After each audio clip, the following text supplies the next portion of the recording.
स्वागत है दोस्तों आपका न्यू सारथी एकेडमी के ऑनलाइन प्लेटफॉर्म पर। हम आपके लिए जो अग्निवीर जीडी की एक क्लास लेकर आए हैं जो जो पेपर आपका होने वाला है 1 जून से जो प्रारंभ होने वाले हैं उसकी तैयारी के लिए बिल्कुल पेपर जैसा एक पेपर हमने सेट किया है। जो अच्छे क्वेश्चंस हैं, हमारी नज़र में अच्छे क्वेश्चन हैं और इम्पोर्टेंट भी हैं रहेंगे। ठीक है, तो इसी के साथ ये हम सेशन शुरू करते हैं। सबसे पहला क्वेश्चन है, दक्षिण अफ्रीका में दक्षिण अफ्रीका में फ़ीनिक्स बस्ती के संस्थापक या दक्षिण अफ्रीका में फ़ीनिक्स आश्रम के संस्थापक कौन थे? आपके पास ऑप्शन है नेल्सन मंडेला, ठीक है, दूसरा है महात्मा गांधी, तीसरे हैं जवाहरलाल नेहरू और चौथा है डॉक्टर राजेंद्र प्रसाद। ठीक है, तो इसमें से सही जवाब कौन सा हो जाएगा? Option number B. Option number G B जो है वो महात्मा गांधी ने किसकी स्थापना की थी? फ़ीनिक्स आश्रम की। कहाँ पर की थी? दक्षिण अफ्रीका में। ठीक है, दक्षिण अफ्रीका के किस शहर में की थी? तो दक्षिण अफ्रीका का जो डरबन शहर है, डरबन शहर में उन्होंने फ़ीनिक्स आश्रम की स्थापना की थी। और कब की थी? 1904 में उन्होंने ये स्थापना की थी। यहीं पर इन्होंने जो है छुआछूत के विरोध जो होता है, काले गोरे में जो भेद था, उसके विरुद्ध आंदोलन भी चलाया था महात्मा गांधी ने। कहाँ पर? दक्षिण अफ्रीका में। ठीक है, और यहीं से एक अखबार भी निकाला करते थे जिसका नाम था इंडियन ओपिनियन। ठीक है, क्या था? Indian Indian opinion. ठीक है, इंडियन ओपिनियन ये महत्वपूर्ण महत्वपूर्ण अखबार है, न्यूज़पेपर है ये। तो ठीक है, तो इसको भी याद कर लेना कि इंडियन ओपिनियन किसका अखबार था? महात्मा गांधी का। और कहाँ से निकाला था उन्होंने? दक्षिण अफ्रीका। दक्षिण अफ्रीका से। महात्मा गांधी भारत कब लौट कर आए थे? महात्मा गांधी भारत लौट कर आए थे 9 जनवरी को। किसको? 9 जनवरी को। 9 जनवरी 1915 को। ठीक है, 9 जनवरी 1915 को। इसी 9 जनवरी को अपन जो भारत में हैं वो क्या मनाते हैं? प्रवासी भारतीय दिवस। क्या मनाते हैं? प्रवासी भारतीय दिवस। कब मनाते हैं? 9 जनवरी को। ठीक है, 9 जनवरी को मनाते हैं। ठीक, और नेल्सन मंडेला तो दक्षिण अफ्रीका के ही हैं। ठीक है, दक्षिण अफ्रीका के इन्हें राष्ट्रपिता भी कहा जाता है, नेल्सन मंडेला को। इसके बाद next question, question number second. Visakha मामला विसाखा मामला भारत के उच्चतम न्यायालय का निर्णय किससे संबंधित है? ठीक है, विसाखा जो मामला है, विसाखा दत्त या विसाखा मामला जो है वो किससे संबंधित है? भारत के उच्चतम न्यायालय का निर्णय जो आया था वो किससे संबंधित है? पहला ऑप्शन है दहेज प्रथा से संबंधित है, बाल श्रम से संबंधित है, कार्यस्थल पर यौन उत्पीड़न से या समान वेतन से। तो इसका सही जवाब हो जाएगा ऑप्शन नंबर सी, कार्यस्थल पर जो होता है वो यौन उत्पीड़न से संबंधित है। ठीक है, इस ये कब लाया गया था? 1997 में आया था ये निर्णय। ठीक है, 1997 में, 97 में आया था।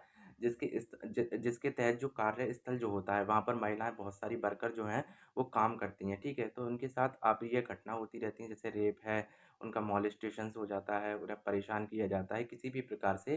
तो ये सब इसी के विशाखा बनाम राजस्थान राज्य का ये मामला था, जिसे फिर जो आगे जाके उच्चतम न्यायालय में यानी कि सुप्रीम कोर्ट में चला गया, तो वहाँ पर उन्होंने विसाखा गाइडलाइंस जारी की हैं। ठीक है, क्या कौन सी गाइडलाइन कहा जाता है इसे? विसाखा विसाखा गाइडलाइंस। ठीक है, गाइडलाइंस कहते हैं, जिसके तहत जो है कोई महिला अगर वहाँ पर काम कर रही है तो उसको पुरुष के बराबर ही वेतन दिया जाएगा और उसे छुट्टी दी जाएगी और उसके साथ कोई अभद्र व्यवहार नहीं किया जाएगा, उसका फ़ायदा उठाने के प्रयास नहीं किया जाएगा। ये सभी मामले विसाखा गाइडलाइन है, ये पॉइंट हैंगे जिनके तहत कार्रवाई की जाती है। ठीक है, इसके बाद next question, question number 3। Sagarmala कार्यक्रम की सागरमाला कार्यक्रम की तटीय गोंदी यानी कि लोंगहा जो योजना के अंतर्गत परियोजना कितने राज्यों में फैली है? सागरमाला कार्यक्रम एक्चुअली में देखो, एक सागरमाला कार्यक्रम होता है जो किससे संबंधित है? ये सागरमाला कार्यक्रम किससे संबंधित है? जैसे कि कोई वो हो जाए क्या, जैसे कि ये जो समुद्री वाले कोस्टल एरिया है ना, कोस्टल एरिया, उन्हीं कोस्टल एरिया में जो काम करती है कौन सी? सागरमाला कार्यक्रम। जिसके तहत सागरमाला कार्यक्रम के तहत जो होता है वो जहाज जहाज निर्माण है, और क्या कहते हैं, जैसे NW नेशनल वाटरवेज जो होते हैं, उन सभी का डेवलपमेंट किसके अंतर्गत किया जाता है? सागरमाला कार्यक्रम के अंतर्गत। ठीक है, और एक होता है भरतमाला। ठीक है, भरतमाला कार्यक्रम के तहत क्या किया जाता है? जो सड़कें हैं, सड़कें, उन सभी का डेवलपमेंट किया जाता है। सड़कों का डेवलपमेंट किसके अंतर्गत किया जाता है?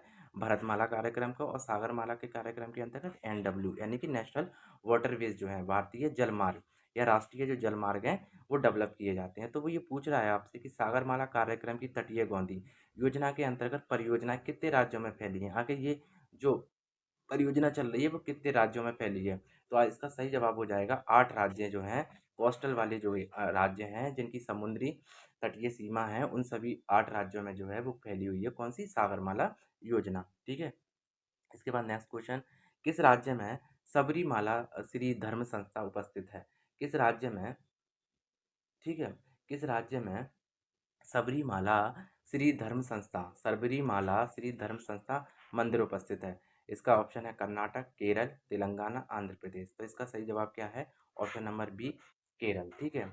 अब आपके लिए महत्वपूर्ण इसलिए प्रश्न हो जाता है कि इस मामले में लगातार सुनवाई, सबरीमाला संस्था के मामले में लगातार उच्चतम न्यायालय सुनवाई कर रहा है। अभी हाल ही में 4-5 दिन पहले भी ये कुछ संबंधित इसे निर्णय सबरीमाला से संबंधित दिया गया है। तो आपके लिए महत्वपूर्ण हो जाता है, करंट का भी क्वेश्चन है, तो इसे अच्छे से याद कर लीजिएगा। केरल, केरल में क्या है? सबरीमाला मंदिर है। सबरीमाला मंदिर में महिलाओं के प्रवेश, जब महिला में पीरियड्स आते हैं तो उस समय जो है महिलाओं के प्रवेश को मना किया गया है, ठीक है, सबरीमाला मंदिर में। इसी आधार पर जो है महिलाओं को प्रवेश नहीं दिया जाता सबरीमाला मंदिर में, ठीक है। तो केरल में जो है ये है। अगर आपसे पूछे ये कौन से भगवान को समर्पित है, तो कौन से भगवान को समर्पित है? अयप्पा, अयप्पा, अयप्पा भगवान को, अयप्पा भगवान को समर्पित है, ठीक है। ये मंदिर कहाँ पर स्थित है? अगर पूछे कौन से टाइगर रिजर्व में स्थित है, तो पेरियार, पेरियार जो टाइगर रिजर्व है, पेरियार टाइगर रिजर्व के अंदर स्थित है, पेरियार टाइगर रिजर्व के, ठीक है। पेरियार टाइगर रिजर्व के अंदर उपस्थित है कौन सा? ये सबरीमाला मंदिर, ठीक है। इसके बाद नेक्स्ट क्वेश्चन, क्वेश्चन नंबर 5, चटकॉस सॉरी चक्रोस नृत्य किस क्षेत्र या जनजाति से संबंधित है? ठीक है, चटकॉस नृत्य मध्य प्रदेश की किस जनजाति से संबंधित है? ठीक है, तो आपके पास ऑप्शन है राजस्थान की भील जनजाति, उड़ीसा की संथाल जनजाति, मध्य प्रदेश की कोरकू जनजाति और नागालैंड की आओ जनजाति। तो इसका सही जवाब है मध्य प्रदेश की कोरकू जनजाति। इसी चक्रोस नृत्य को ना एक और नाम दिया जाता है क्या? चटकोरा। क्या दिया जाता है? चटकोरा, चटकोरा नृत्य, ठीक है। चटकोरा नृत्य कौन करती है? मध्य प्रदेश की जो है वो कोरकू जनजाति का जो है लोक नृत्य है, ठीक है। इसके बाद next question, question number 6, champagne या शोम्पेन, शोम्पेन जो है वो किस क्षेत्र का आदिवासी समूह है? तो आपको जनजाति से संबंधित प्रश्न पूछे जाते हैं, ठीक है। तो इसी में ये शोम्पेन जो है वो किस क्षेत्र का आदिवासी समूह है? आपके पास ऑप्शन है Mizoram, option number B Nagaland, option number C Andaman Nicobar द्वीप समूह, ऑप्शन नंबर डी त्रिपुरा। तो इसका सही जवाब हो जाएगा कौन सा? अंडमान निकोबार, ठीक है। अंडमान निकोबार द्वीप समूह में कौन सी जनजाति पाई जाती है? शोम्पेन। इसके अलावा इसमें जहाँ वो भी पाई जाती है कौन सी? सेंटलीज, सेंटलीज एक महत्वपूर्ण जनजाति है, सेंटलीज, ठीक है। सेंटलीज जनजाति भी पाई जाती है, ठीक है। इसके बाद next question, question number 7, army air defence, ठीक है। Army air defence, army air defence college, army air defence आपको याद होगा ये वैसे कहाँ पर स्थित है? आर्मी एयर डिफेंस कॉलेज कहाँ पर स्थित है? आपके पास ऑप्शन है Lucknow, number B Lucknow Uttar Pradesh, number B Gopalpur Orissa, number C जो है वो जोधपुर राजस्थान और ऑप्शन डी जो है वो देहरादून उत्तराखंड। तो इसका सही जवाब क्या हो जाएगा? गोपालपुर जो होता है उड़ीसा। उड़ीसा में क्या उपस्थित है? आर्मी एयर डिफेंस कॉलेज उपस्थित है, ठीक है। यहाँ पर आर्मी से संबंधित सारी प्रक्रियाएं सिलेबस के अकॉर्डिंग अच्छे से तैयारी कराई जाती है, ठीक है। इसके बाद क्वेश्चन नंबर 8, चीन की सीमा से सटे भारतीय राज्यों की संख्या कितनी है? चीन की सीमा से सटे भारतीय राज्यों की संख्या कितनी है? आपके पास ऑप्शन है, option A 4, option B 5, option C 6, option D 7। तो इसका सही जवाब क्या हो जाएगा?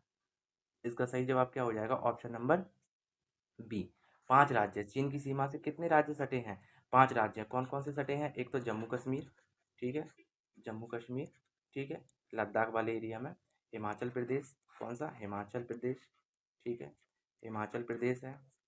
एक कौन सा है? उत्तराखंड, ठीक है, उत्तराखंड, ठीक है। सिक्किम है, सिक्किम है, ठीक है। और कौन सा है? अरुणाचल, ठीक है, कौन है? अरुणाचल प्रदेश,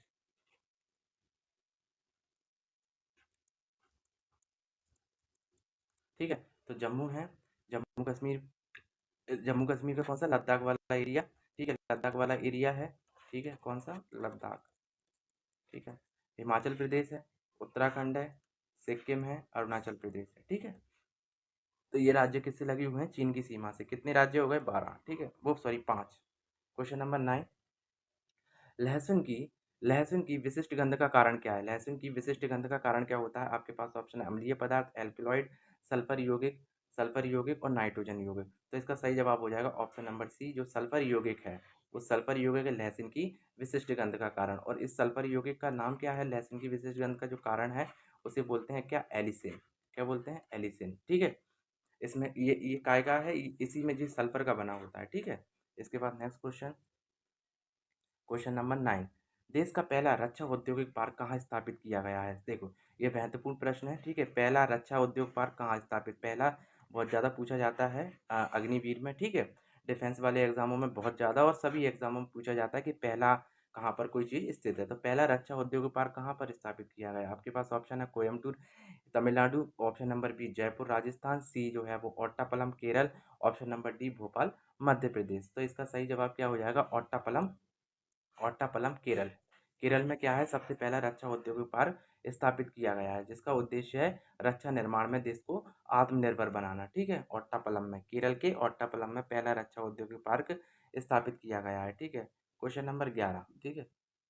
हाँ, रक्त ग्लूकोज स्तर सामान्यतः किस इकाई में जो होता है व्यक्त किया जाता है? रक्त जो है ग्लूकोज स्तर सामान्यतः किस इकाई में जो होता है व्यक्त किया जाता है? आपके पास ऑप्शन है ग्राम प्रति लीटर में, मिलीग्राम प्रति लीटर में, ठीक है, प्रतिशत में जो है, प्रतिशत में, ठीक है, माइक्रोग्राम या प्रति मिलीलीटर में। तो किस में किया जाता है? मिलीग्राम प्रति डेसीलीटर में। ठीक है। प्रति डेसीलीटर में जो है वो रक्त ग्लूकोज का स्तर व्यक्त किया जाता है, मिलीग्राम प्रति डेसीलीटर में। इसके बाद क्वेश्चन नंबर 12, किस पिंड का भार सर्वाधिक होता है? किसी पिंड का भार कहाँ पर सर्वाधिक होता है? कहाँ पर सर्वाधिक होता है? ठीक है। तो विषुवत रेखा पर, भूमध्य रेखा पर, ध्रुवों पर, समुद्र तल से ऊंचाई पर। तो आपके पास ऑप्शन नंबर सी जो है वो सही हो जाएगा। कहाँ पर? ध्रुवों पर। ध्रुवों पर क्या होता है? भार जो होता है वो सर्वाधिक होता है। भार क्या है? सर्वाधिक है। ठीक है। भार क्या है? सर्वाधिक है। और त्रिज्या जो है, त्रिज्या त्रिज्या जो है वो सबसे कम है। ठीक है। त्रिज्या सबसे कम है। गुरुत्वाकर्षण क्या होगा यहाँ पर? फिर गुरुत्वाकर्षण भी क्या होगा? अधिक होगा। ठीक है। भार अधिक है तो गुरुत्वाकर्षण भी अधिक होगा। ठीक है। गुरुत्वाकर्षण भी क्या होगा? अधिक होगा। ठीक है। हम्म। इसके बाद नेक्स्ट क्वेश्चन, अच्छा इसका कारण क्या है कि ध्रुवों पर भार अधिक होने का कारण? क्योंकि जो पृथ्वी है, पृथ्वी जो है वो ध्रुवों पर क्या है? चपटी है। पृथ्वी क्या है? ध्रुवों पर क्या है? चपटी है। ठीक है। इसके बाद नेक्स्ट क्वेश्चन, क्वेश्चन नंबर 13, बत्ती वाले स्टोव में बत्ती वाले स्टोव में केरोसिन की बत्ती के ऊपर चढ़ने का कारण क्या है? ठीक है। बत्ती वाली जो स्टोव होती है उसमें केरोसिन यानी कि मिट्टी के तेल की बत्ती के ऊपर चढ़ने का क्या कारण है? बत्ती वाले स्टोव में, ठीक है, ऊपर चढ़ने का क्या कारण है? तो आपके पास ऑप्शन दिए गए हैं, गैसीय प्रक्रिया, पृष्ठ तनाव के कारण चिपकने की प्रवृत्ति और गुरुत्वाकर्षण बल। तो इसका सही जवाब क्या है? गैसीय प्रक्रिया। देखिए क्या रहता है, चिमनी में जो है, बत्ती वाले स्टोव में या चिमनी में जो भी है, उसमें ये बत्ती है, होती है। ठीक है। बत्ती है। ठीक है। इसको सीधा करके, ठीक है, ये बत्ती है, ये चिमनी है। ठीक है। ये चिमनी है और इसके अंदर तेल भरा हुआ है। ठीक है। इसके अंदर क्या है? तेल भरा हुआ है। तेल भरा हुआ है। अब तेल जो है वो इसके जरिए, इस बत्ती के जरिए लगातार ऊपर जाता रहता है। कहाँ जाता रहता है? ऊपर जाता रहता है। ठीक है। तो ये क्या है? इसको अवशोषित कर रही है। ठीक है। तो ये क्यों एकदम लगातार चल रहा रह रहा है? इसका कारण ये है कि जो जो जो वो है, बत्ती वाली स्टोव है, बत्ती वाली स्टोव मूलतः किसकी बनी रहती है? कॉटन की ना, कॉटन की। ठीक है। कॉटन की बनी रहती है या फिर जो है पतले पतले रेसे वाले जो धागे होते हैं उसकी बनी रहती है। तो इनमें क्या रहता है? एक सेल दूसरी सेल से अटैच है। ठीक है। तो ये केश की ये प्रक्रिया होती है। क्या होती है? केश की प्रक्रिया, जिसके कारण एक दूसरे के ऊपर ये चढ़ता हुआ चला जाता है आसानी से। तो इसे क्या बोला जाता है? इसे साइंस की भाषा में केश की ये प्रक्रिया बोला जाता है। ठीक है। Question number 14। ठीक है। क्वेश्चन नंबर 14 क्या है? बुलेट प्रूफ खिड़की बनाने में बुलेट प्रूफ खिड़की बनाने में उपयोग किया जाने वाला बहुलक या पॉलीमर जो है वो कौन सा होता है? तो पॉलीथीन का प्रयोग करते हैं क्या? ऑप्शन नंबर बी पॉलीकार्बोनेट का प्रयोग करते हैं। ऑप्शन नंबर सी जो है क्या है ये? टेफ्लॉन टेफ्लॉन का प्रयोग करते हैं। ऑप्शन नंबर डी जो है वो पॉलीप्रोपाइलीन का यूज करते हैं। तो इसका सही जवाब क्या हो जाएगा? ऑप्शन नंबर बी है पॉलीकार्बोनेट का प्रयोग करते हैं। ये कैसा है? ये पारदर्शी होता है। ये पारदर्शी है, कठोर है, ठीक है। और क्या है, आघात, मतलब आघात मतलब चोट ना लगे, तो आघात प्रतिरोधी, क्या है, आघात प्रतिरोधी, इसलिए इस पर गोली वोली का असर नहीं होता, ठीक है। तो ब्लेड प्रूफ खिड़की बनाने में किसका प्रयोग करते हैं, पॉलीकार्बोनेट का। इसके बाद नेक्स्ट क्वेश्चन, क्वेश्चन नंबर 15, माँ और शिशु के बीच में गले लगाना या चूमना, माँ या शिशु के बीच में गले लगाना या चूमना किस हार्मोन के स्त्रावण या मोचन को प्रेरित करता है, ठीक है। ये बहुत इंपॉर्टेंट क्वेश्चन है, ये बहुत तरीके से पूछा जाता है, ठीक है। आपके पास ऑप्शन है इंसुलिन, ऑक्सीटोसिन, एड्रिनल और थायरोक्सिन। तो इसका सही जवाब क्या हो जाएगा, ऑक्सीटोसिन, ठीक है। ऑक्सीटोसिन जो है वो माता पिता में, माता पिता में बच्चे के प्रति, माता पिता में बच्चे के प्रति लगाव, बच्चे के प्रति क्या करता है, लगाव, प्रति लगाव, ठीक है, प्यार, ठीक है, केयरिंग, केयरिंग, ठीक है। ये सब कौन, केयरिंग, ये सब कौन करता है, ये सब कौन करता है, ये सब जो है वो ऑक्सीटोसिन हार्मोन करता है, इसलिए ऑक्सीटोसिन को क्या कहा जाता है, लव हार्मोन, क्या कहते हैं, लव हार्मोन, ठीक है। इसके बाद नेक्स्ट क्वेश्चन, क्वेश्चन नंबर 16, पृथ्वी से पृथ्वी से चंद्रमा का कितना प्रतिशत भाग देख सकते हैं, पृथ्वी से चंद्रमा का कितने प्रतिशत भाग देख सकते हैं, ठीक है। पृथ्वी से चंद्रमा का कितने प्रतिशत भाग देख सकते हैं, आपके पास ऑप्शन है, option number A 58, option number B 59, option number C 60, option number D 61। तो इसका सही जवाब क्या हो जाएगा, ऑप्शन नंबर बी जो है वो 59% भाग को हम क्या कर सकते हैं, पृथ्वी से चंद्रमा का कितना प्रतिशत भाग देख सकते हैं, 59%, ठीक है। 59% हिस्सा हम पृथ्वी से देख सकते हैं चंद्रमा का, ठीक है। Question number 7, Dulhasti, Dulhasti hydro power, Dulhasti hydro power कहाँ, किस नदी पर स्थित है, दुलहस्ती हाइड्रो पावर स्टेशन यानी कि दुलहस्ती पन बिजली परियोजना जो बोलते हैं, वो कहाँ पर है, किस नदी पर स्थित है। तो किस नदी पर स्थित है, आपके पास ऑप्शन है Jhelum, option number B Chenab, option number C Ravi, option number D Sutlej नदी। तो किस पर स्थित है, चिनाब नदी पर, चिनाब नदी पर कौन सी परियोजना स्थित है, दुलहस्ती। और ये कहाँ पर है चिनाब नदी, किस किस जगह पर स्थित है दुलहस्ती परियोजना, तो किश्तवाड़ में, किश्तवाड़ में, किसमें, किश्तवाड़ में, किश्तवाड़ जिला कहाँ पर स्थित है, जम्मू कश्मीर में, किसमें, जम्मू कश्मीर में, जम्मू कश्मीर में स्थित है, ठीक है, चिनाब नदी पर। ये परियोजना का प्रकार है, इसका निर्माण कार्य कब शुरू हुआ था, 1980 के 1980 में जो है उसका निर्माण कार्य शुरू हुआ था, और 2007 में ये बनकर तैयार हो गई थी, 2007 में बनकर ये तैयार हो गई थी और पूरी तरह से चालू हो गई थी, कब, साथ में, ठीक है। झेलम नदी भी कहाँ है, झेलम नदी भी जम्मू कश्मीर में बहती है ना। इस पर कौन सी प्रसिद्ध लेक है, कौन सी है इस पर प्रसिद्ध लेक, डल झील ना, डल झील किस पे स्थित है, झेलम नदी पर, ठीक है। इसके बाद नेक्स्ट क्वेश्चन, क्वेश्चन नंबर 18, ठीक है।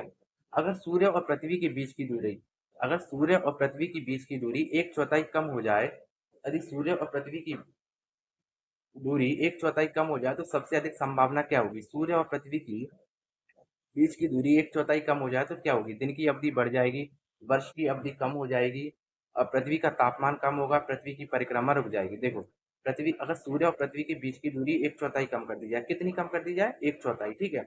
जब ये रही आपकी सूर्य और ये रही आपकी पृथ्वी, ये पृथ्वी क्या है, इसके चारों तरफ क्या है, चक्कर लगा रही है, ठीक है, ठीक है, ये चक्कर लगा रही है कौन, पृथ्वी।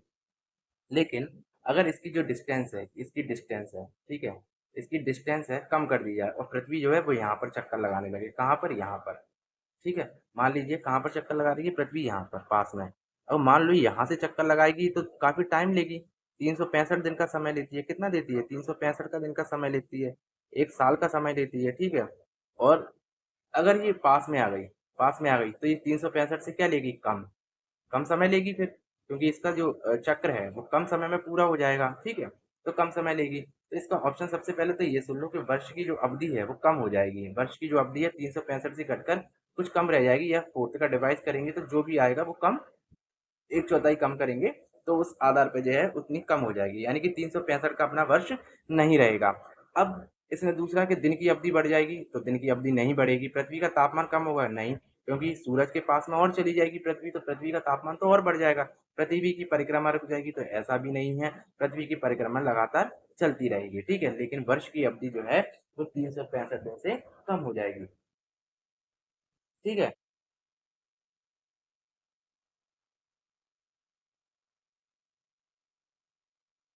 भारत का सुदूरतम दक्षिणतम बिंदु इंदिरा पॉइंट, ये क्या है? इहरा नहीं है, ये क्या है? इंदिरा। क्या है? इंदिरा पॉइंट। इंदिरा पॉइंट कहाँ पर स्थित है? ठीक है, लक्षद्वीप में, मिनीकॉय में, ग्रेट निकोबार द्वीप में। ठीक है, ग्रेट निकोबार द्वीप में, मिडिल अंडमान में। तो इसका ऑप्शन नंबर जो सी है, सी है, ग्रेट निकोबार द्वीप में जो है, ग्रेट निकोबार क्या है? अंत में है, इसके बाद जो है वो इंडोनेशिया लगता है। ठीक है, इसके बाद क्या लगता है? इंडोनेशिया। ठीक है, तो ये कहाँ पर स्थित है? ये ग्रेट निकोबार द्वीप में इंदिरा पॉइंट। ये भारत का क्या है? दक्षिणतम बिंदु है। भारत की जो सीमा, जलीय सीमा जो खत्म होती है वो कहाँ पर खत्म होती है? ग्रेट निकोबार द्वीप के इंदिरा पॉइंट पर। ठीक है, इसे क्या, इसका एक अन्य नाम भी है भाई इंदिरा पॉइंट का। सॉरी, इंदिरा पॉइंट का एक और भी नाम है।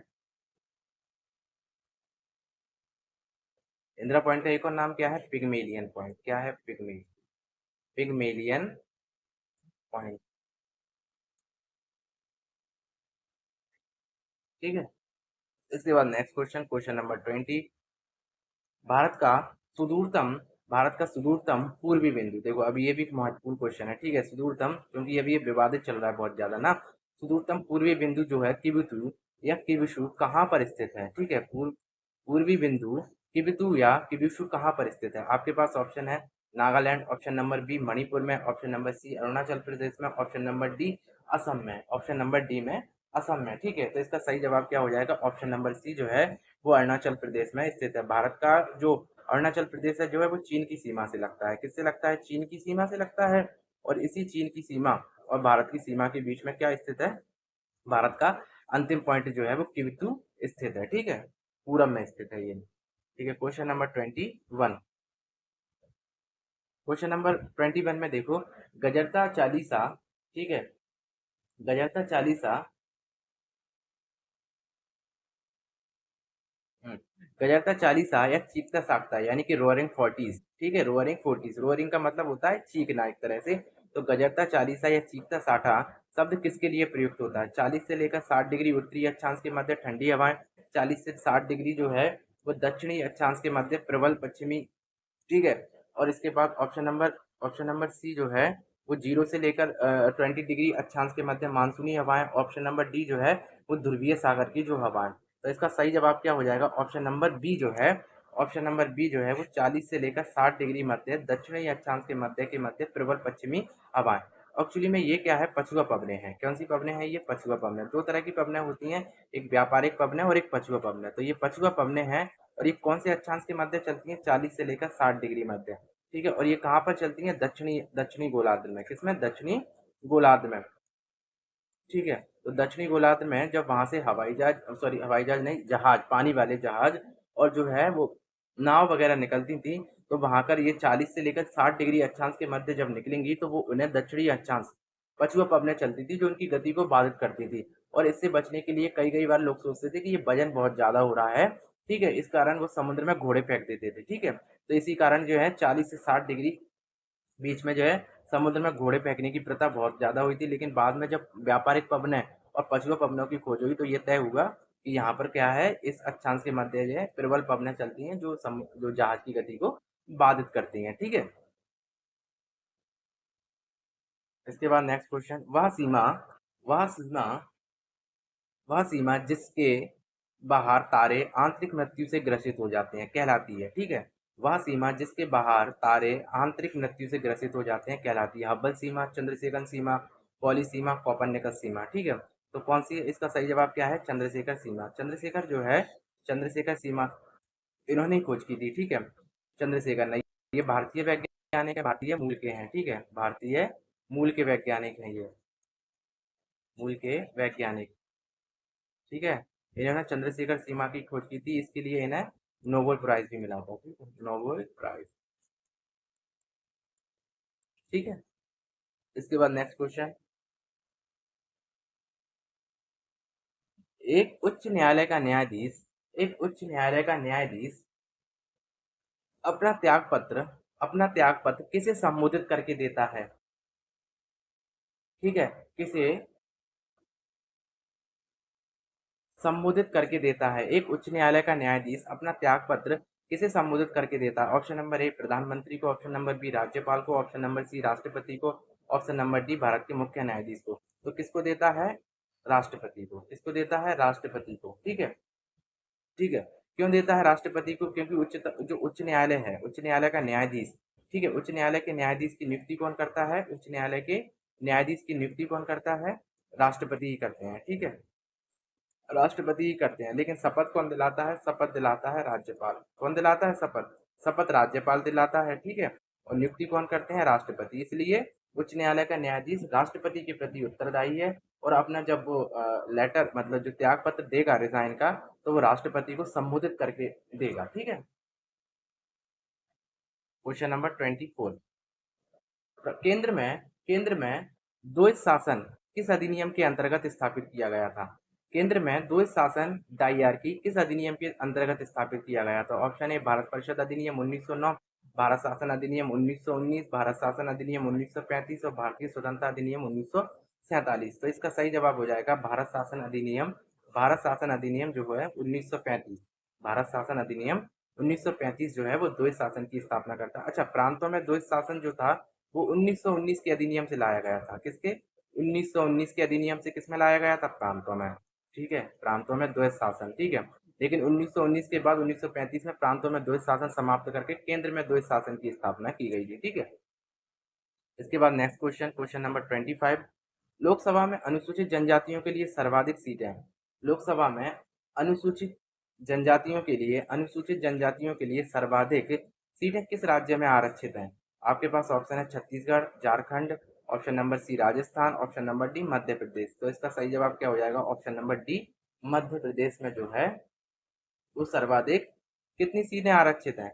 कितनी सीटें आरक्षित हैं? 47, ठीक है, कितनी सीटें आरक्षित हैं? 47,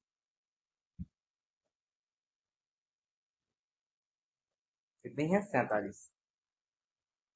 इसके बाद नेक्स्ट क्वेश्चन, क्वेश्चन नंबर 26। भारतीय संसद के दोनों सदनों की संयुक्त बैठक की अध्यक्षता कौन करता है? भारतीय संसद के दोनों सदनों की संयुक्त बैठक की अध्यक्षता कौन करता है?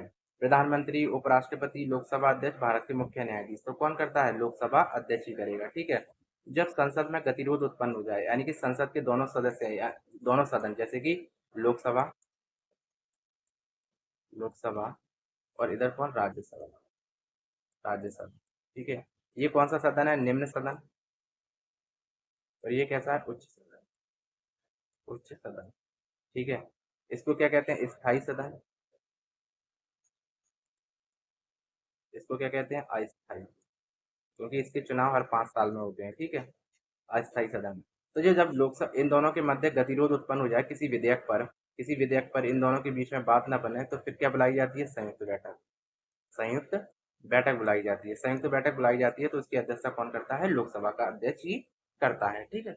इसके बाद नेक्स्ट क्वेश्चन, भारतीय संसद की भारतीय संसद की स्थापना कब हुई थी? भारतीय संसद की स्थापना, ऑप्शन ए है 1947, 1950, 1952, 1953।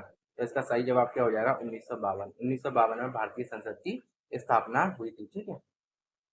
भारतीय संविधान के भारतीय संविधान के किस भाग में आपात उपबंध का प्रावधान है? आपातकाल से संबंधित जो भी प्रावधान है, सॉरी, आपातकाल से संबंधित आपातकाल से संबंधित जो भी प्रावधान है भारतीय संविधान में, वो कौन से भाग में वर्णित है? आपके पास ऑप्शन है, ऑप्शन नंबर ए, ये क्या है? 10 और 5 15 और 2 17, ठीक है। ये कौन सा? 17, 10 और 5 15 यानी कि 18, ठीक है। ये कौन सा है? 10, एक 11, 11 10 21, और ये क्या है? 20, ठीक है। ये क्या है? 20। तो आपसे पूछ रहा है कौन से भाग में है, ठीक है, कौन से भाग में है, ठीक है। तो इसका ऑप्शन है, ऑप्शन नंबर ए 17वें भाग में, 18वें में, 21वें में, ऑप्शन नंबर डी जो है वो 20वें में। तो कौन से भाग में? आपातकाल से संबंधित प्रावधान जो है वो 18वें भाग में। आपातकाल से संबंधित प्रावधान किस देश से लिए गए हैं? किस देश से लिए गए हैं? तो उसका क्या है? जर्मनी, ठीक है। कहाँ से लिए गए हैं? जर्मनी से, ठीक है। इसके बाद नेक्स्ट क्वेश्चन, क्वेश्चन नंबर 29। संविधान का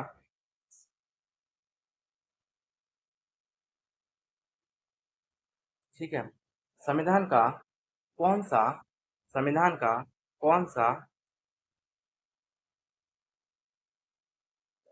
संविधान का कौन सा अनुच्छेद उच्चतम न्यायालय को अपने निर्णय पर या आदेश पर संविधान का कौन सा अनुच्छेद उच्चतम न्यायालय को अपने निर्णय या आदेश के पुनर्अवलोकन का अधिकार देता है? आपके पास ऑप्शन है अनुच्छेद 132, अनुच्छेद 136, अनुच्छेद 137, अनुच्छेद 143। तो इसका सही जवाब जो हो जाएगा वो क्या है, अनुच्छेद 137 जो है, तो अनुच्छेद 137 जो है वो क्या देता है, पुनरावलोकन, मतलब पूर्व में पूर्व में सुप्रीम कोर्ट ने कुछ निर्णय सुना दिया, सुप्रीम कोर्ट ने कोई निर्णय दे दिया है, ठीक है, कोई निर्णय दे दिया है, ठीक है, लेकिन अब वर्तमान में वो परिस्थितियां बदल गई हैं, ठीक है, बदल गई हैं, और उसमें कोई उपयुक्त ऐसा निर्णय देना है जो पिछले निर्णय के विपरीत हो। तो ऐसी कंडीशन में सुप्रीम कोर्ट दोबारा निर्णय भी दे सकता है, ठीक है, दूसरा नया निर्णय भी दे सकता है, ठीक है। तो वो अनुच्छेद 137 के प्रावधानों के तहत दिया जाता है। बस ये है, पुनरावलोकन का मतलब है पुनर्विचार करना अपने ही निर्णय पर दोबारा से, ठीक है। इसके बाद क्वेश्चन नंबर 30। अंग्रेजों द्वारा भारतीयों को सत्ता स्थानांतरित किए जाने के समय 1947 में कांग्रेस के अध्यक्ष कौन थे, ठीक है, कांग्रेस के अध्यक्ष कौन थे। आपके पास ऑप्शन है पंडित नेहरू, महात्मा गांधी, जेबी कृपलानी, सरदार पटेल। तो इसका ऑप्शन नंबर सी जो है वो जेबी कृपलानी जो है वो सही हो जाएगा, ठीक है। तो स्वतंत्रता के समय भारतीय राष्ट्रीय कांग्रेस का अध्यक्ष कौन था, जेबी कृपलानी। और सबसे लंबे समय तक अध्यक्ष कौन रहे थे, मौलाना मौलाना अबुल कलाम आजाद, ठीक है,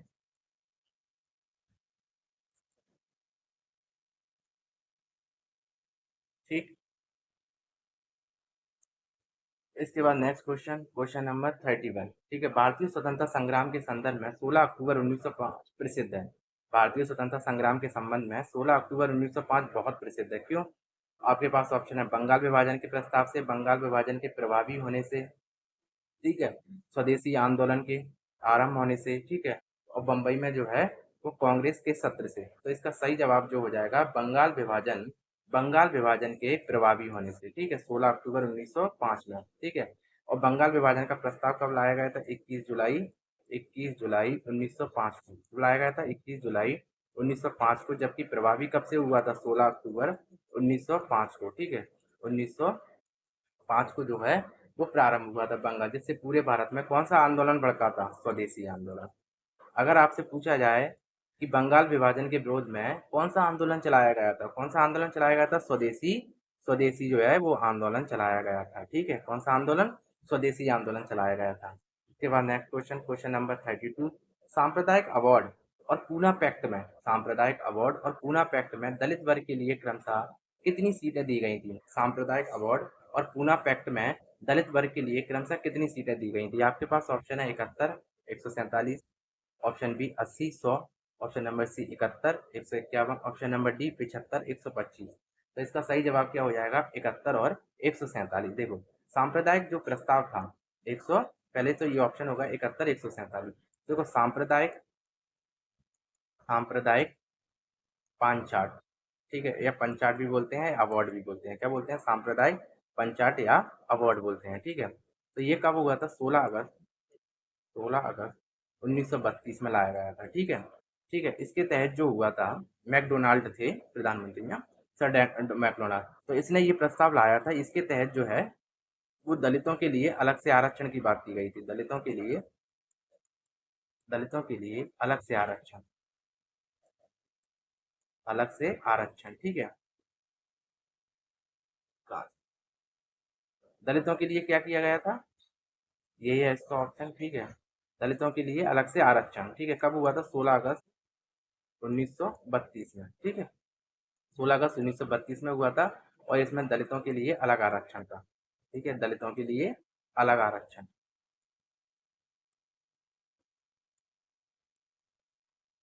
ठीक, दलितों के लिए क्या किया गया, अलग आरक्षण, ठीक है। लेकिन क्या हुआ कि गांधी जी जो है उस समय कहाँ थे, पूना की जेल में। गांधी जी उस समय कहाँ थे, पूना की जेल में।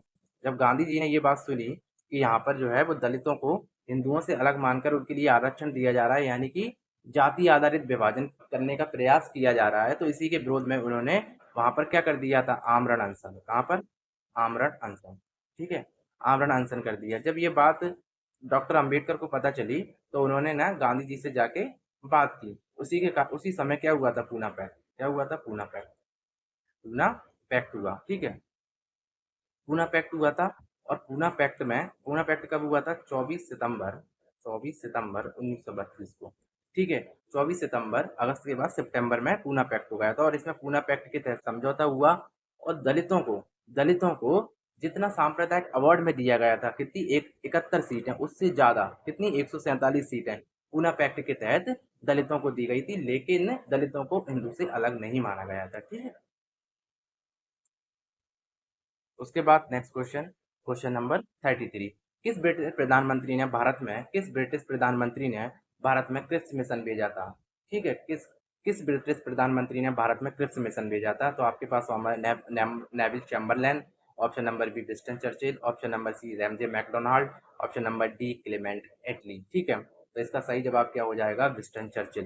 विंस्टन चर्चिल के समय क्या भेजा गया था भारत में?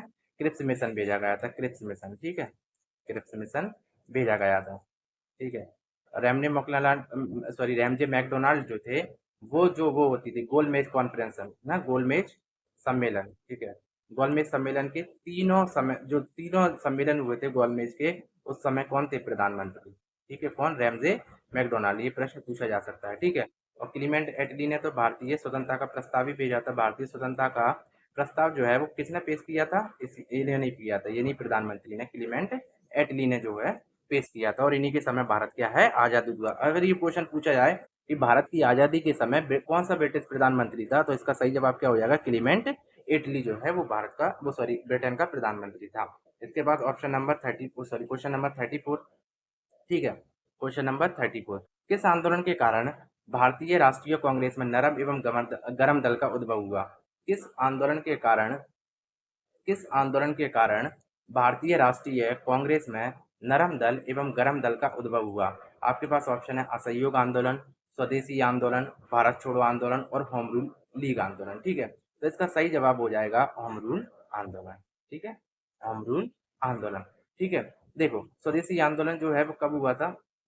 21 अक्टूबर 1905 का जो है वो बंगाल विभाजन के विरोध में। ठीक है, विरोध में बंगाल विभाजन के विरोध में विरोध में हुआ था। ठीक है, तो ये बंगाल विभाजन के विरोध में, तो इसमें ना दो दो वो हो गए थे, क्या हो गए थे?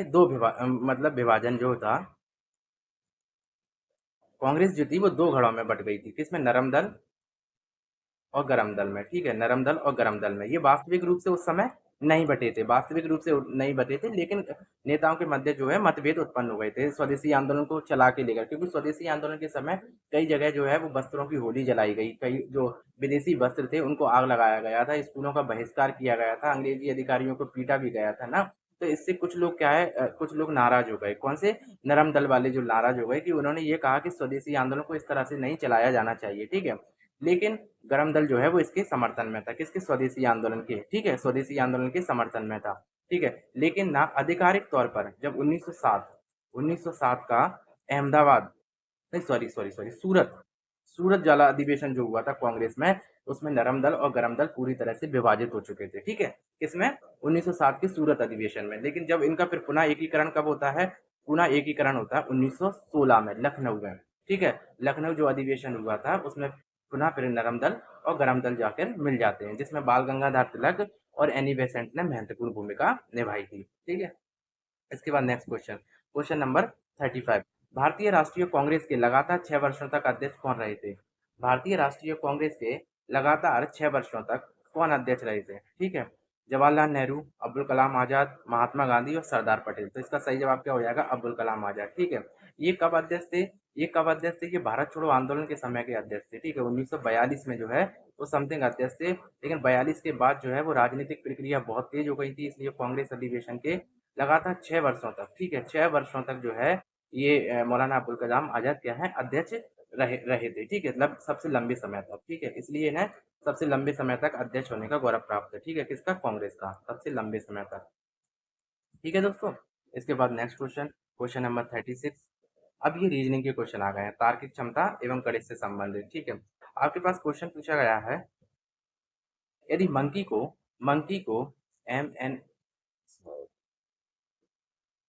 यदि मंकी को O Q P M G C A तथा जेबरा को बी जी टी सी ए के रूप में कूटबद्ध किया जाए, तो डियर, डियर को किस प्रकार से कूटबद्ध किया जाएगा? देखो, मंकी जो है, पहले अपन मंकी लिख लेते हैं, ठीक है? मंकी, ठीक है? मंकी, और इसके नीचे लिख लेते हैं ओ, क्यू, ठीक है? क्यू, एम, जी, ए, ठीक है? तो एक पैटर्न फॉलो कर रहा होगा इसमें, वो देखते हैं अपन। सबसे पहले तो अल्फ़ाबेट वाला क्वेश्चन है क्या? तो ए, बी, सी, डी, ई, एफ, जी, एच, आई वाला क्या है? तो जो जे, जे, के, एल, एम, एम आ गया, एम के बाद जो है वो एन, ठीक है? यानी कि एम के बाद एन, कितने का गैप है? सिर्फ एक का गैप है।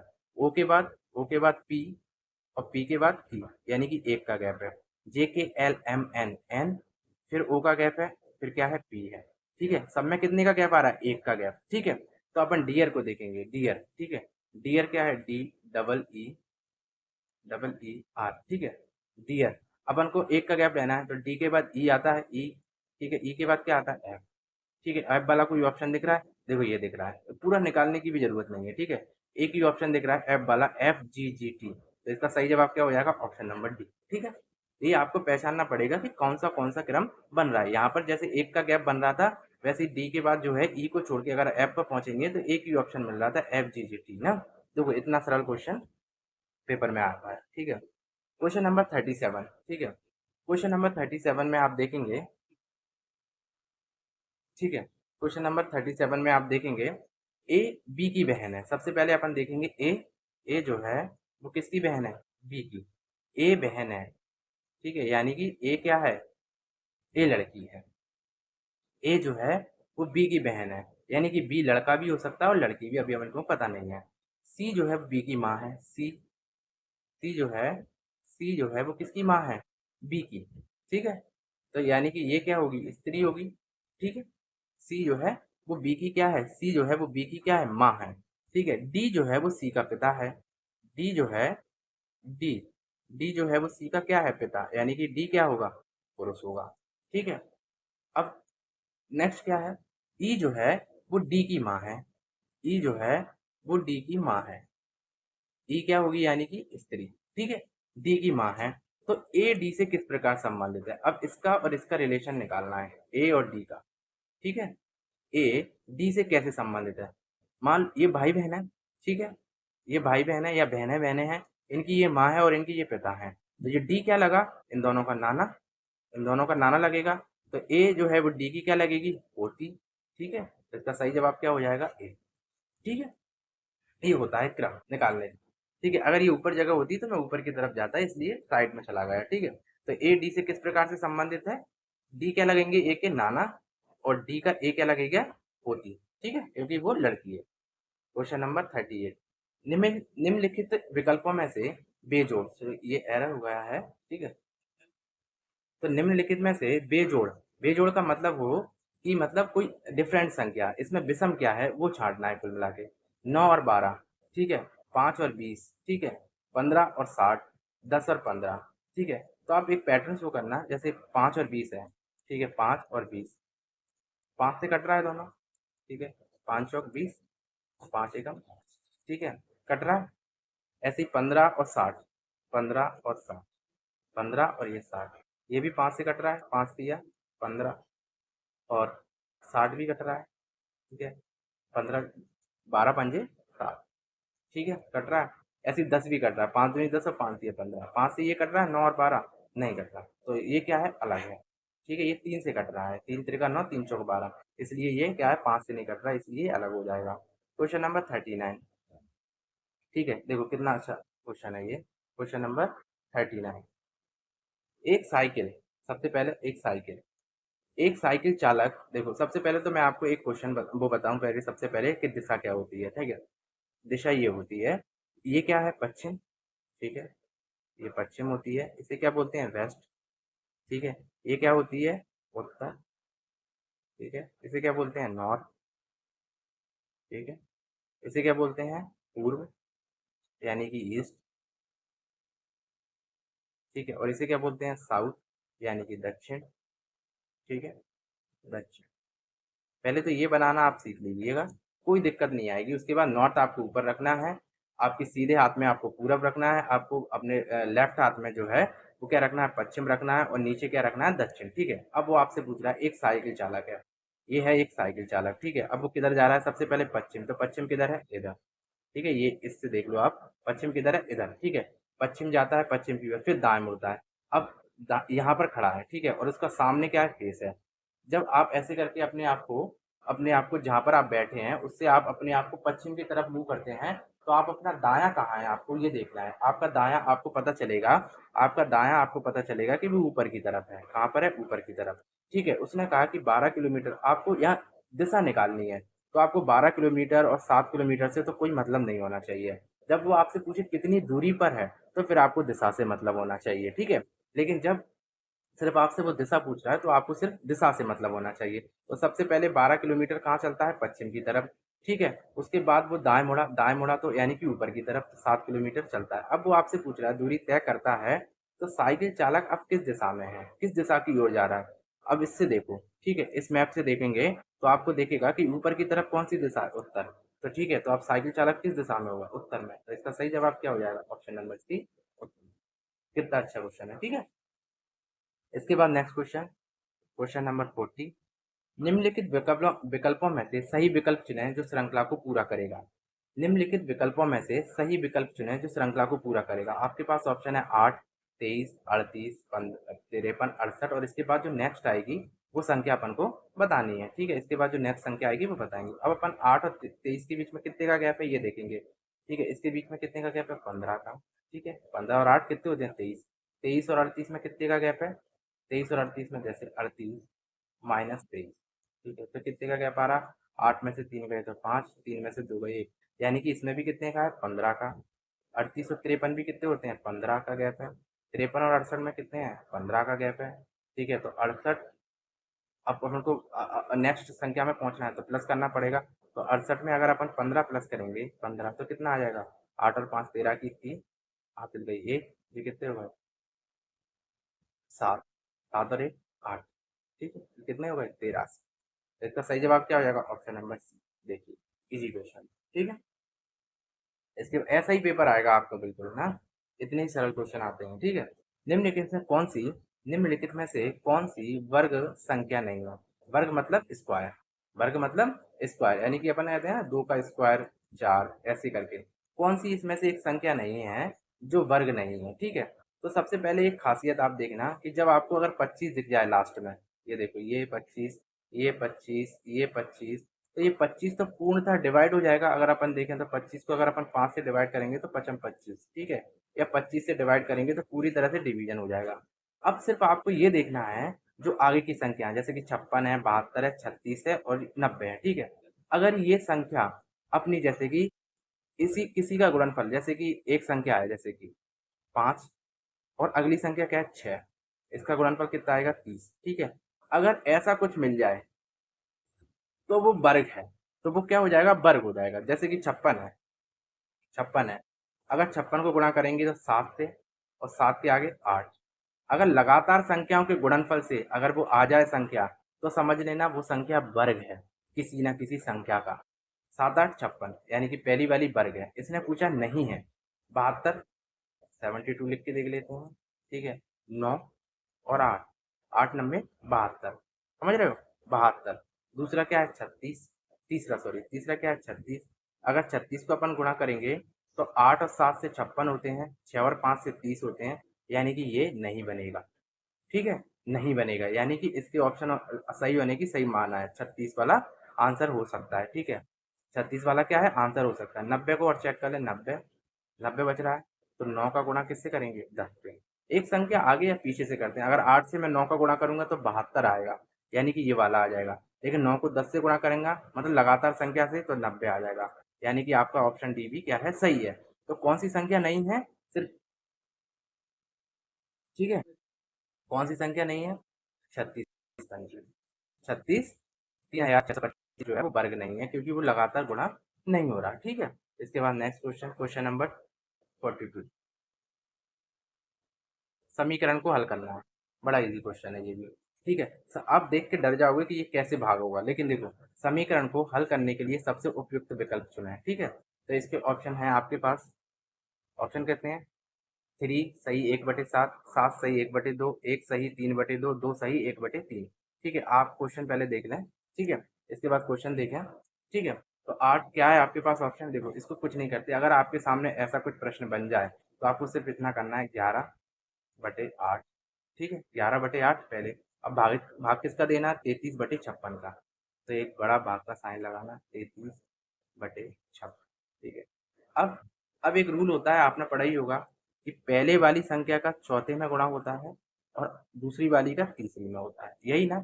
अब ऐसे करेंगे तो क्या हो जाएगा, 11, ठीक है, गुणा 56, और क्या नीचे क्या बचा, 8 गुणा 30। ठीक है, कुछ नहीं करना, 11 एकम 11, 11 तिया 33। ठीक है, 8 एकम 8, 8 7 56, कितना आ गया, 7/3। क्या आ गया, 7/3। अब 7/3 आ गया। ठीक है, अब देखो ये क्या है, 7/3। अब इसमें भाग देंगे, देखो एक सिंपल भाग देता हूँ मैं आपको। ठीक है, 3 दूनी 6। अच्छा, जिससे पूरा भाग चला जाए उसे यहाँ लिखते हैं साइड से। ठीक है, जिससे पूरा भाग चला जाए, कितना चला गया, 6 पे। कितना बचा, 1। कितना बचा, 1। कितने में से बचा, 3 में से। तो 1/2 सही 1/, जिसमें से पूरा भाग चला जाए उसे लिखते हैं साइड में। जो रिमेनिंग बच जाए, ठीक है, उसे लिखते हैं 1/। जैसे कि ये 3 है, इससे डिवाइड कर रहे हैं तो इसको नीचे ले जाएंगे, और जो शेषफल बचेगा, रिमाइंडर रिमाइंडर उसी कहाँ लिखेंगे, 1 यहाँ पर। ठीक है, तो इस प्रकार 2 सही 1/3 इसका आंसर हो जाएगा। कौन सा ऑप्शन है, 2 सही 1/3। ये है आपका ऑप्शन नंबर डी। ठीक है, बहुत सरल था, ऐसा ही है। ठीक है, क्वेश्चन नंबर 43। क्वेश्चन नंबर 43 में कह रहा है कि यदि x अनुपात 16, ठीक है, कुछ नहीं करना है, x/16, और ये क्या कह रहा है, 63/36। 63, ये रखो सीट, ज़्यादा प्रयास ही नहीं करना है। ठीक है, अब कैंची गुणा हो जाता है। ठीक है, तो x×36, ये गुणा का साइन है। ठीक है, ये x, सॉरी, ये क्या है, x×36, और ये इधर चला जाएगा, तो 16 गुणा 36, तो सॉरी 63, क्या हो जाएगा, 63, और 36 ये वाला जो है वो नीचे आ जाएगा फिर, तो ये ठीक है। अब इसको काट लो, 9 चौक 36, 9 7 63, 4 चौक 16, 7 चौक 28, इसका और इसका गुणा हो जाएगा, कितना हो जाएगा, 28। तो इसका सही जवाब कौन सा हो जाएगा, ऑप्शन नंबर सी जो है वो 28 इसका सही जवाब हो। 14, 31 एवं अन्य संख्या का औसत कितना है, 14, 31 एवं एक अन्य संख्या का औसत कितना है, 30 है।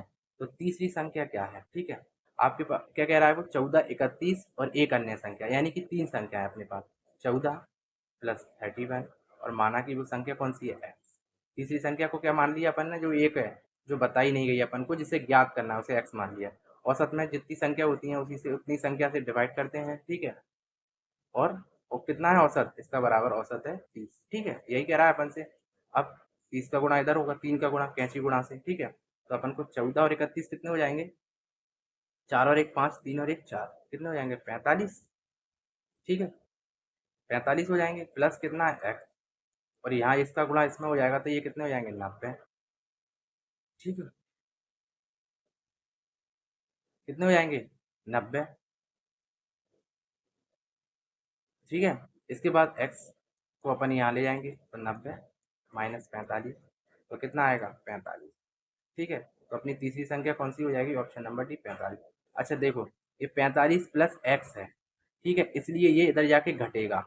अगर ये 45 × एक्स होता, ठीक है, एक्स होता, तो फिर इससे डिवाइड होता। याद रखना, गुणा में होता है तो उससे डिवाइड होता है, प्लस में होता है तो उधर जाके माइनस, और इधर अगर माइनस होता तो उधर प्लस हो जाता। ठीक है, इसके बाद नेक्स्ट क्वेश्चन, क्वेश्चन नंबर 45।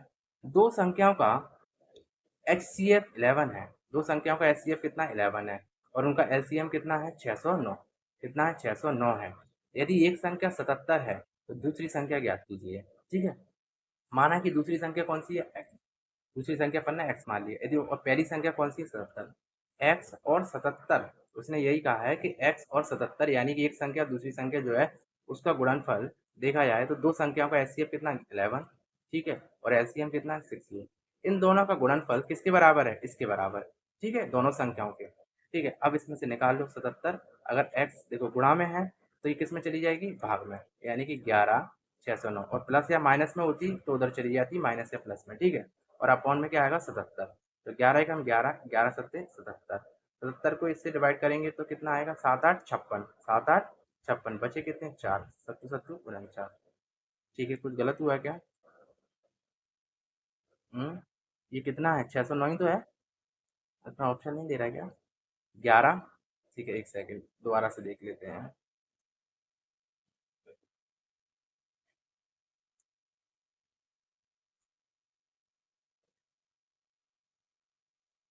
अरे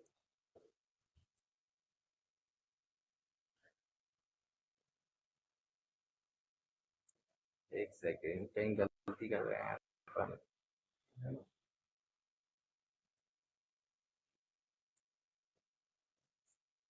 ठीक है, अपनी क्या है, दूसरी संख्या अपन को ज्ञात करनी है ना, यही।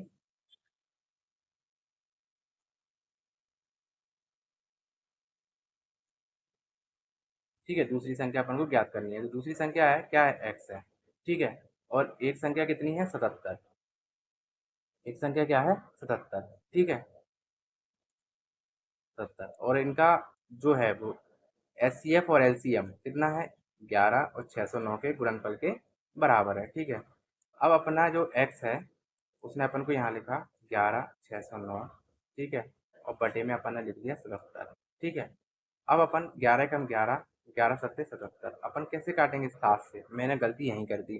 ठीक है, मैं उसे और किसी नंबर से काट रहा था, 7 एकम 7, 7 8 कितने होते हैं, 56। ठीक है, 7 8 56, और ये 7 8 56।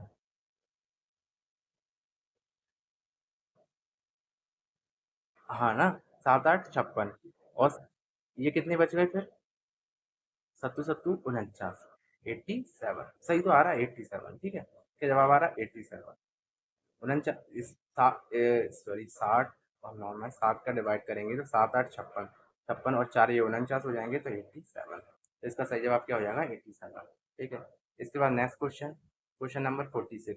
ठीक है, इसमें कह रहा है कि एक संख्या को पहले 15% घटाया जाता है, एक संख्या को पहले 15% घटाया जाता है और फिर 20% क्या कर दिए जाते हैं, बढ़ा दिया जाता है। इस प्रकार प्राप्त संख्या मूल संख्या से कितनी है, 78 अधिक है। तो मूल संख्या क्या है, मूल संख्या क्या है, देखो, अपन को क्वेश्चन से मतलब वैसे नहीं है, बस अपन को देखना है कि क्या है, मतलब क्या क्या इसने घटाने और बढ़ाने के लिए बोला है, बाकी अपन इस नंबर पे नहीं जाएंगे। पहले एक संख्या को पहले माना कि वो संख्या कितनी है, 100, 100 मान ली अपन ने वो संख्या। तो इसने कहा कि पहले एक संख्या को 15% घटाया जाता है, यानी कि 100 को 15% घटाए जाएंगे तो कितना बचेगा, 85, यानी कि 85 बटे 100, 100 में से 15% घटा दिया तो कितना बचा ये, 85। ठीक है, फिर उसने कहा और फिर 20% बढ़ाया जाता है। ठीक है, 20% किसको बढ़ाया जा रहा है, उसी संख्या को, तो 100 तो अपनी वही संख्या है और बढ़ाया कितना है, 20, यानी कि 120 हो गई। ठीक है, अब इसको अपन पहले काट लेंगे, 100 से 100 कट जाएगा, ठीक है, जीरो से जीरो कट जाएगी, ठीक है, दो छक्के 12, दो पंजे 10, ठीक है, और पाँच से ये कट जाएगा, पाँच एकम पाँच, और पाँच सत्ते 35, ठीक है, तो 85 भी कट जाएगा। अब 17 और 6 बचे अपने, 17 और 6 बचे, तो 17 और 6 कितने हो जाएंगे, 102, 17 छेंगे 102। अपनी संख्या कितनी थी, अपनी संख्या 100 थी, आई कितनी है, निकल के कितनी आई है, 102। ठीक है, यानी कि कितने का गैप है, दो का। ठीक है, अब उसने कहा है इस प्रकार प्राप्त संख्या, यानी कि जो 102 प्राप्त हुई है वो मूल संख्या यानी कि 100 से कितनी अधिक है, 78, लेकिन अपने अकॉर्डिंग कितनी अधिक है, दो, तो 78 अपने अकॉर्डिंग कितनी अधिक है, दो गुणा 100, क्योंकि पूरा चल रहा है परसेंटेज में चल रहा है तो 100 का गुणा होगा, दो का भाग जब तुम 78 में दोगे तो कितना आएगा, 39, और 39 का 100 में गुणा करोगे तो कितना आंसर आएगा, 3900। ठीक है, कितना आएगा, 3900, तो इसका सही जवाब क्या हो जाएगा, 39। ठीक है, इसके बाद next question, question number 47। P और क्यू ने एक व्यापार में 5500 और 3300 का इन्वेस्ट किया। पी और क्यू ने एक व्यापार में पी और क्यू ने एक व्यापार में 5500 और 3300 का क्या किया है, इन्वेस्ट किया है, याद रखना ये क्या है, आई की वैल्यू है। ठीक है, इन्वेस्ट की कितनी, 5500 और 3300। ठीक है, कितनी? 3300 किसकी? पी की और क्यू की। ठीक है, उसके अनुपात में लाभ को आपस में बांटा, और उनके अनुपात में लाभ को आपस में बांटा।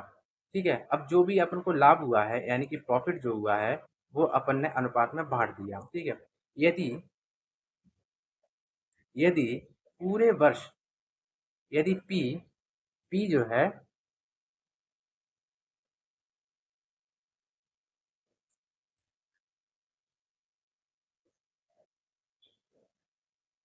ठीक है, इसमें कुछ मिसिंग है, अनुपात मिसिंग है इसमें।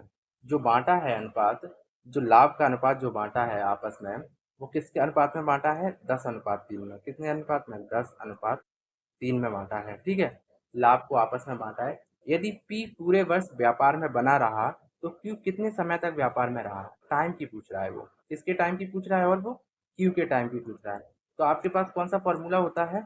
आपके पास फॉर्मूला होता है पी बराबर प्रॉफिट बराबर क्या फॉर्मूला होता है आपके पास? Investment into time.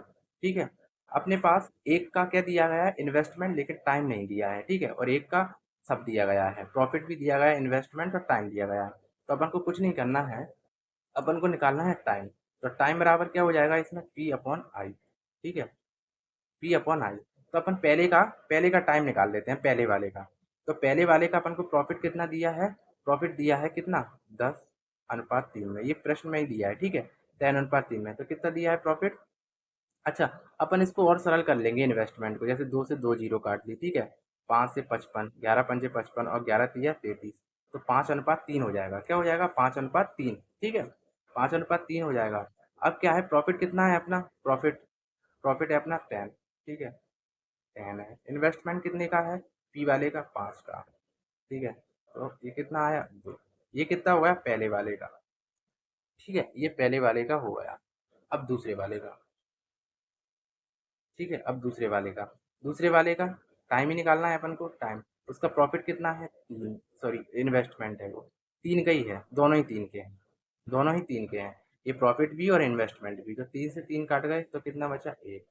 ठीक है, 1 बचा। अब एक का टाइम कितना है? 2। एक का टाइम 2 है और एक का टाइम 1 है। ठीक है, पी का कितना है? 2। और क्यू का कितना है? 1। तो अगर दो, कितने कितने उसने क्या है क्वेश्चन में क्या कहा है कि पूरे वर्ष व्यापार में अगर दो कितने के बराबर, 12 के बराबर है, तो एक कितने के बराबर होगा? 6 के। तो जो क्यू है, क्यू ने कितने समय तक काम किया है? क्यू कितने समय तक व्यापार में रहा है? तो 6 महीने तक। ठीक है, आई होप समझ में आया होगा, थोड़ा सा खिचपिड़प हो गई है उसमें। ठीक है, क्वेश्चन नंबर 48।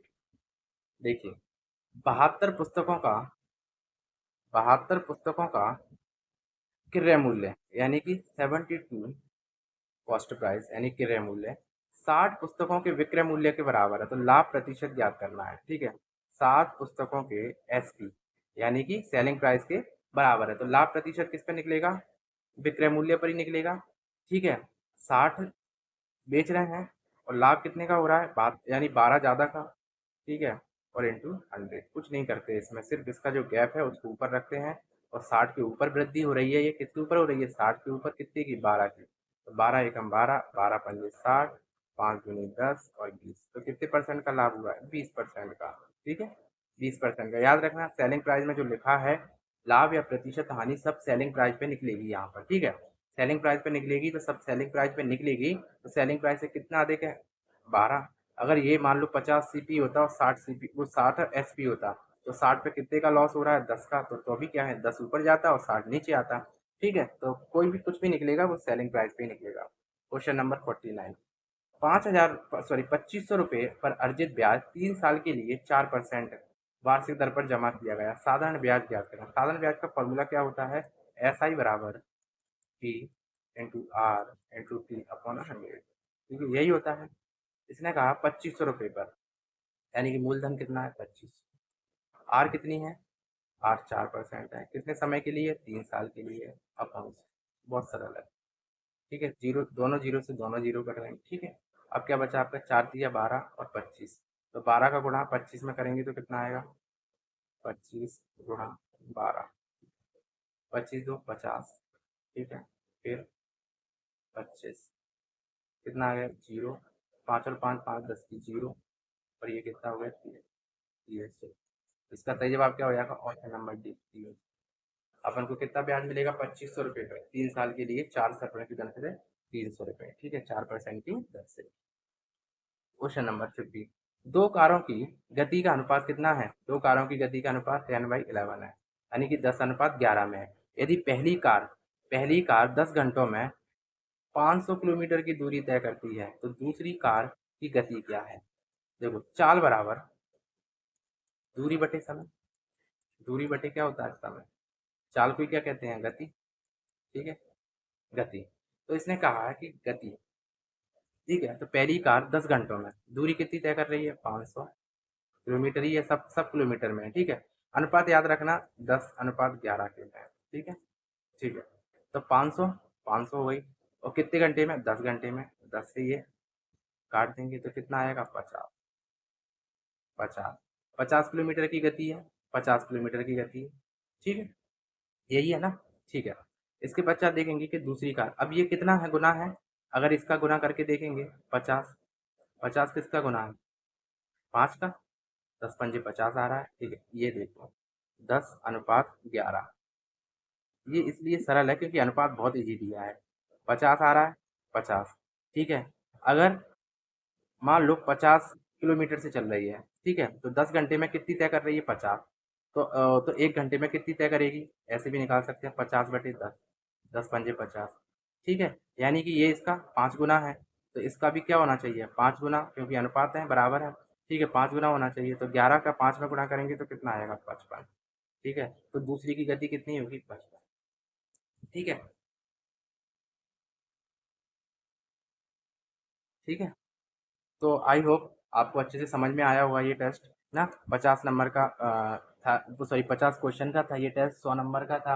आप देखिएगा आपसे कितने अटेम्प्ट हो रहे थे इसमें, ठीक है। तो कमेंट करके जरूर बताइएगा, और अगर आपको ये सेशन अच्छा लगे और क्वेश्चन आपको पसंद आए हों, आपके लिए यूज़फुल हो, प्लीज़ इसे लाइक कीजिए, शेयर और सब्सक्राइब जरूर कीजिए हमारे चैनल को। तब तक के लिए जय हिंद, जय भारत।